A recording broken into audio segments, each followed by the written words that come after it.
Assalamualaikum warahmatullahi wabarakatuh. Waalaikumsalam warahmatullahi wabarakatuh. Alhamdulillah, segala puji dan syukur kehadirat Allah Subhanahu wa taala. Dialah Allah Subhanahu wa taala yang maha besar, yang besar selain Allah kecil. Dialah Allah yang maha perkasa, yang maha kuat, yang kuat, yang perkasa selain Allah lemah. Dialah Allah raja di atas para raja, yang raja selain Allah hamba. Dialah Allah Subhanahu wa taala yang maha berkuasa selama-lamanya, yang berabadi, tidak akan pernah musnah dan tidak akan pernah binasa. Dialah Allah yang maha berilmu, yang berilmu selain Allah adalah pencari ilmu. Dialah Allah yang maha tahu, yang tahu selain Allah adalah pencari pengetahuan. Dialah Allah Subhanahu wa taala yang maha melihat, yang melihat selain Allah buta terhadap warna-warna yang jauh, buta terhadap warna-warna yang tersembunyi dan warna yang tidak tampak.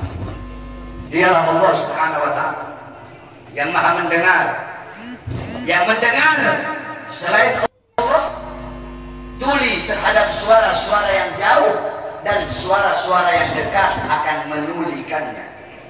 Alhamdulillah, saya bersyukur kepada Allah Subhanahu wa taala atas nikmat yang Allah Subhanahu wa taala berikan. Hadirin sekalian yang dimuliakan oleh Allah Subhanahu wa taala, Allah mempertemukan kita kembali bisa bertatap muka di majelis yang penuh dengan kemuliaan ini, di majelis yang penuh dengan keutamaan, yang dimana kita semuanya ketahui bahwasanya saat ini Republik Indonesia, negara yang kita cintai, sedang dilanda pandemi COVID-19, yang dimana kita duduk di sini untuk berdoa. Mudah-mudahan Allah Subhanahu wa taala segera angkat penyakit COVID dari tanah Indonesia yang kita cintai.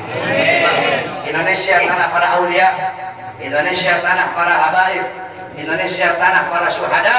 Insya Allah akan Allah angkat semuanya. Saudara-saudara, corona atau apapun itu disebutnya, itu menurut ulama-ulama min ahlil bawatin, itu mereka adalah makhluk ciptaan Allah Subhanahu wa taala. Saudara-saudara, sekalipun corona dikatakan adalah virus yang diciptakan oleh Amerika, atau virus yang diciptakan oleh Cina, atau virus yang diciptakan oleh dokter, pasti ada unsur-unsur makhluk ciptaan Allah yang Allah ikut sertakan di dalam penciptaan virus tersebut, sehingga yang memiliki kekuasaan penuh atas virus tersebut adalah Allah Subhanahu wa taala. Maka satu-satunya jalan untuk menyelamatkan diri daripada itu kembali kepada Allah, taat kepada Allah, patuh kepada Allah, tunduk kepada Allah Subhanahu wa taala. Ketika engkau takut kepada Allah Subhanahu wa taala, akan Allah tanamkan dalam hati para makhluk rasa takut kepadamu. Ketika engkau kembali kepada Allah, takut kepada Allah, taat kepada Allah, apakah ada satupun makhluk yang bisa mencelakaimu? Saudara-saudara, ada penyakit yang lebih berbahaya dari corona. Apa itu? Hati yang lebih takut kepada corona daripada hati yang takut kepada Allah Subhanahu wa taala. Hatimu takut kepada corona, sampai-sampai engkau lebih takut kepada corona daripada Allah. Itu adalah penyakit yang lebih berbahaya daripada corona itu sendiri. Oleh karenanya bukan berarti kita tidak harus ikhtiar, tetap kita ikhtiar dengan masker. Sebab itu diajarkan oleh para ulama dan diajarkan oleh orang-orang soleh. Tetapi jangan juga terlalu lebay sampai masjid-masjid ditutup, sedangkan mal tetap buka, Carrefour tetap buka, Carrefour milik orang asing, mal-mal milik orang asing, tempat-tempat yang jual beli sembako milik orang-orang asing dibuka, sedangkan milik pedagang-pedagang kecil ditutup. Apakah ini tidak merugikan rakyat? Apa yang mau terjadi di negara, saudara-saudara? Saudara-saudara sekalian yang dimuliakan oleh Allah, ada apa ini, saudara-saudara? Semua orang-orang disuruh berdiam diri dalam rumah, sedangkan tenaga kerja asing dari Cina mereka kirim sebanyak-banyaknya. mau bikin susah rakyat, kalian mau bikin rakyat kalian mati kelaparan, kalian yang menyusahkan rakyat, kalian yang menderitakan rakyat, kalian yang bikin rakyat kalian susah. Sudah sering saya katakan saudara-saudara, para pahlawan-pahlawan, beliau-beliau mengorbankan jiwa, nyawa, darah, harta, keringat demi NKRI, demi kemerdekaan. Itu pahlawan. Pejabat-pejabat sekarang, pemerintah-pemerintah sekarang, mereka bukan berkorban demi rakyat, mereka bukan berjuang demi rakyat, tapi rakyat yang mereka korbankan, negara yang mereka korbankan, orang susah yang mereka korbankan demi kepentingan perut, partai, dan politik yang oleh karena itu saya tanya, lawan apa biarkan? Lawan apa biarkan? Lawan apa biarkan? Saudara-saudara, saya baru tadi sore keluar dari penjara. Baru tadi sore saya keluar dari penjara.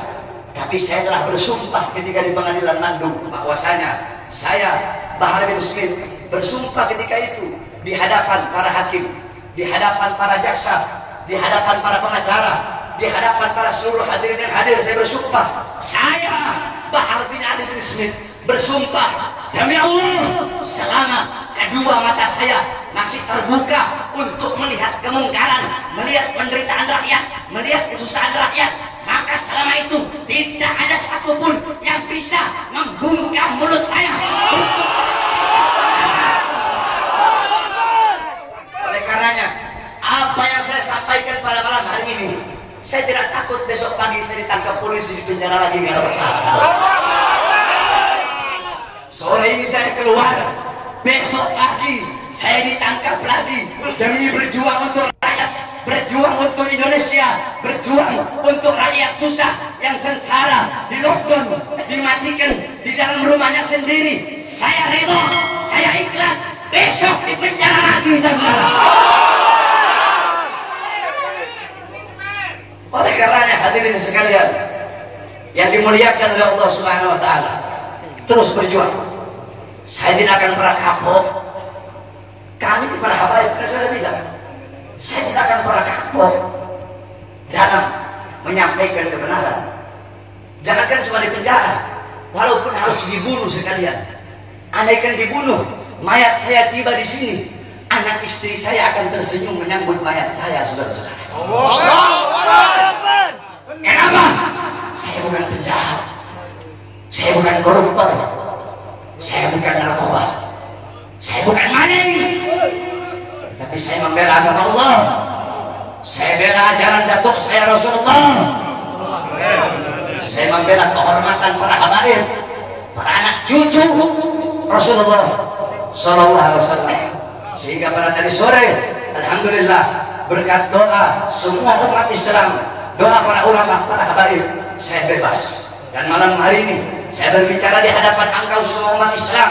Dan jikalau apa yang saya bicarakan ini menjadi masalah, menjadi perkara, saya ridho, saya ikhlas. Besok di penjara lagi tidak jadi masalah buat saya. Oleh karena itu, tetap kita harus ikhtiar, berusaha dengan memakai masker, dengan wudu. Sebab itu diajarkan oleh Rasulullah SAW. Nabi saya cuma tawakal, hidup mati di tangan Allah, tidak ada ikhtiarnya, keledai, bodoh. Dulu ada sahabat Nabi Muhammad, itu punya onta, dibiarkan begitu saja. Kata Nabi, kenapa kau biarkan? Saya tawakal sama Allah. Kata Rasulullah, saat ikat kau punya onta. Itu ikhtiar, usaha agar ontamu tidak hilang. Kalau sudah ikhtiar, baru kau doa, ya Allah jaga saya punya onta jangan hilang. Ikhtiar udah, baru terakhir kau tawakal. Ikhtiar udah, doa udah, baru tawakal. Mau hilang kayak mau enggak kayak urusan Allah. Ikhtiar pakai masker, ikhtiar wudu, jaga kebersihan, itu ikhtiar usaha kita. Berdoa, ya Allah jangan sampai saya kena corona. Kalau habaib sih, kita orang sih habaib sih tidak ada masalah sama corona sebenarnya. Jadi kalau sama Habib ini jangan bilang beb awas ada corona, salah. Bilangin sama coronanya, corona awas ada Habib. Corona, awas nanti kau dimasuki Habib. Bukan corona masuki Habib, Habib masuki kau dan. Paham? Paham? Jadi tetap kita ikuti aturan pemerintah. Selama aturan pemerintah itu tidak melanggar agama. Kita sebagai warga NKRI yang baik, wajib taat, wajib patuh kepada peraturan pemerintah, peraturan MUI. Betul? Karena apa? Selama aturan-aturan itu tidak melanggar agama, selama aturan-aturan itu apalagi senyawa dengan agama, menyatu dengan agama, maka kita sebagai orang yang beragama Islam wajib untuk mentaati dan mematuhinya. Betul? Tapi kalau pemerintahnya zalim sama rakyat, pemerintahnya kurang ajar sama rakyat, menyengsarakan rakyat, maka wajib untuk kita lawan, saudara-saudara. Betul? Saya tanya semuanya, jawab yang keras. Siap lawan kezaliman? Siap. Siap lawan kezaliman? Siap. Siap lawan penindasan? Siap. Siap hancur demi Islam? Siap. Siap hancur demi agama? Siap. Siap hancur demi Islam? Siap. Siap binasa demi Indonesia? Siap. Allahu Akbar. Allahu Akbar. Allahu Akbar. Allahu Akbar. Sampaikan kepada mereka bahwasanya saya Bahar bin Smith mengucapkan ini, saya tidak takut sekalipun besok saya harus dijemput atau dipenjara lagi, saudara-saudara. Kenapa? Karena saya memperjuangkan rakyat yang susah, rakyat yang kelaparan, rakyat yang menderita, tersembunyi, tersingkirkan, dikurung dalam rumah, dibikin mati pelan-pelan. Seorang-orang kecil mau kesini mau buka ini susah, sedangkan itu mal-mal penuh, masjid ditutup, masjid ditutup, tempat ibadah ditutup, sedangkan itu mal-mal penuh. Carrefour ada masih buka, Carrefour buka, TikTok buka, Jadon buka. Apa? Karena punya asing. Kenapa dibuka? Karena ada punya asing di situ. Kenapa tenaga kerja kok dikirim dari luar yang banyak, sedangkan masih banyak pengangguran di Indonesia? Betul? Anak-anak muda yang pengangguran di Indonesia banyak apa tidak? Banyak. Banyak apa tidak? Banyak. Banyak apa tidak? Banyak. Yang butuh pekerjaan banyak apa tidak? Banyak. Banyak apa tidak? Banyak. Berarti jikalau pemerintah mereka mengirim tenaga kerja asing dari manapun, mau Cina, mau Australia, mau Korea, mau Jepang, dari manapun, tidak peduli negaranya negara mana, berarti sedangkan Indonesia masih banyak yang pengangguran, berarti pemerintah ingin menyusahkan dan menyengsarakan rakyat. Maka kita sebagai rakyat, khususnya umat Islam, wajib untuk